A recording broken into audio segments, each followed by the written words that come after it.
GM, traders, and investors, it's Blake. As always, none of this is financial advice. This video is designed to help you get prepared for this week's trading and primarily focuses on the S&P, the NASDAQ, and some crypto.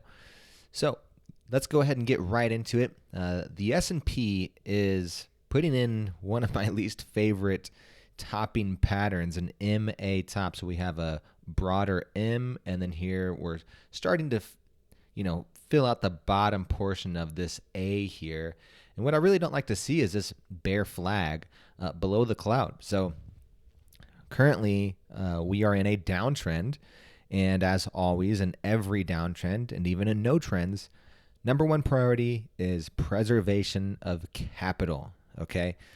We like to trade with the odds when they are in our favor.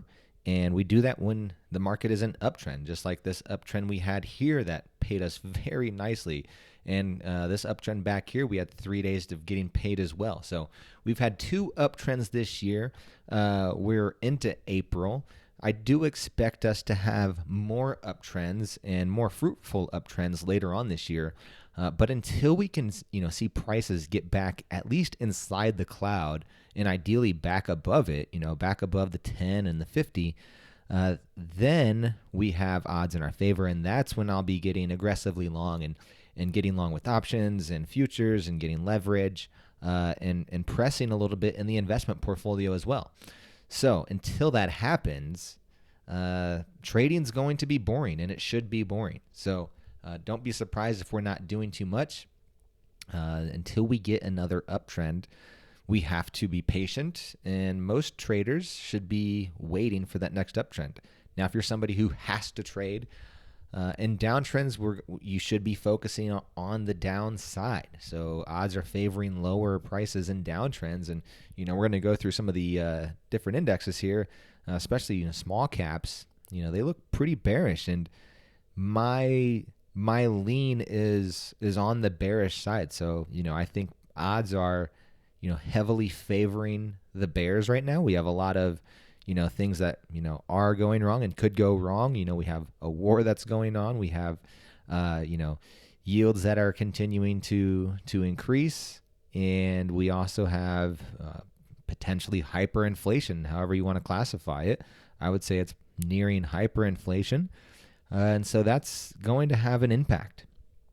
So I think there's a lot of reasons why you could be bearish, but that doesn't negate me from reading the tape. And if price gets back above that cloud, I'm going to get long once again, because that's our strategy. And, that's when we have odds in our favor. Take a look at before we do that, I want to take a look at the 200-day moving average, and you'll see this moving average, this black line, is a very important moving average for investors, longer term investors, and also traders. So this is something you don't want to see. We've already had a what they would call a death cross, where you see a 50 going through a 200 to the downside. So we've seen the death cross across the indexes, and now we're seeing a bear flag below the cloud, below a 200-day moving average. It'd be one thing if we were bear flagging back here, still above the 200-day. Yeah, if we, get back above here, we could rip. Now, we've slowed down. We've lost momentum on a bigger scale, on a macro trend.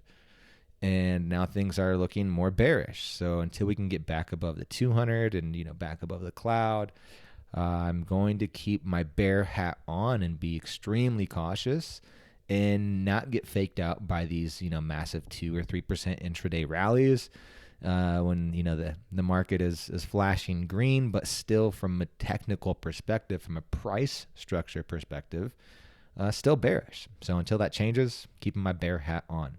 NASDAQ looks even worse, double topped at that 200-day. Fake some people out here, fake some people out here again. Double topped at that 200, and now bear flag below the cloud. So what am I thinking here? Yeah, I think odds are definitely favoring down. Maybe a potential test of this 320 area on the Qs. But, once again, if we get back above the cloud, then I'll be getting long. So it's good to have a thesis, but understand and know when those odds change. Small caps looking very, very bad. You can see the 200-day is now sloping downwards. And, you can see we failed, trapped people above the 50-day and then boom, just sold off again. And you can see this is a huge consolidation range. We talked about this consolidation range, dating back for a couple years. And, we talked about, hey, whichever way this breaks, if we break to the upside, this was a false breakout and reversed and broke down, came back. You can see we actually tested this level again. If we extended this, tested this range again, you can see, boop, right here, test. And now, once again, heading lower. So if I'm looking to get short, I think small caps have an ideal setup. We had it on the playbook last week below this 196.68.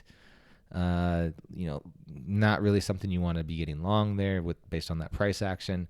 But you can see just came back, tested, the top of the cloud, the 50 and the 10, got rejected. And I think, we get back below this, 196.50 area. Yeah, I think these levels are definitely in play down here. So keep a close eye on small caps. Bitcoin, what's going on with crypto? You guys know I'm a big fan of crypto. Long term, right here, can't love it. Once again, still below the 200 days, still below, declining 10, flattening 50. This is a bear flag, just like the equity market. The crypto market is looking very similar and acting very similar as well. Ethereum, slightly stronger. You can see it failed at the 200-day. We had eyes on this 3,500 area, never really got above it. You can see really closed just right on that level, and then got rejected and back to the 50 MA support. So if we get back above the cloud, I think you can maybe make a case for maybe another test. And if we test it, then there, odds are higher that we, maybe go higher. But, until we see Bitcoin, Bitcoin kind of is still the leader of the market, still the leader of the show. And until Bitcoin can get back above, really 42.6, I think odds are still favoring lower with crypto.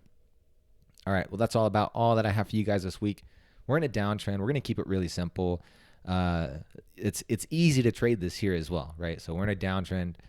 Preserving capital is the priority until we hit an uptrend. So either you're sitting on your hands and you're being patient, or if that's the case, if we get a close above the top of the cloud, the 10 SMA, that would get me long. And, we focus on getting long uptrends. That would get me long.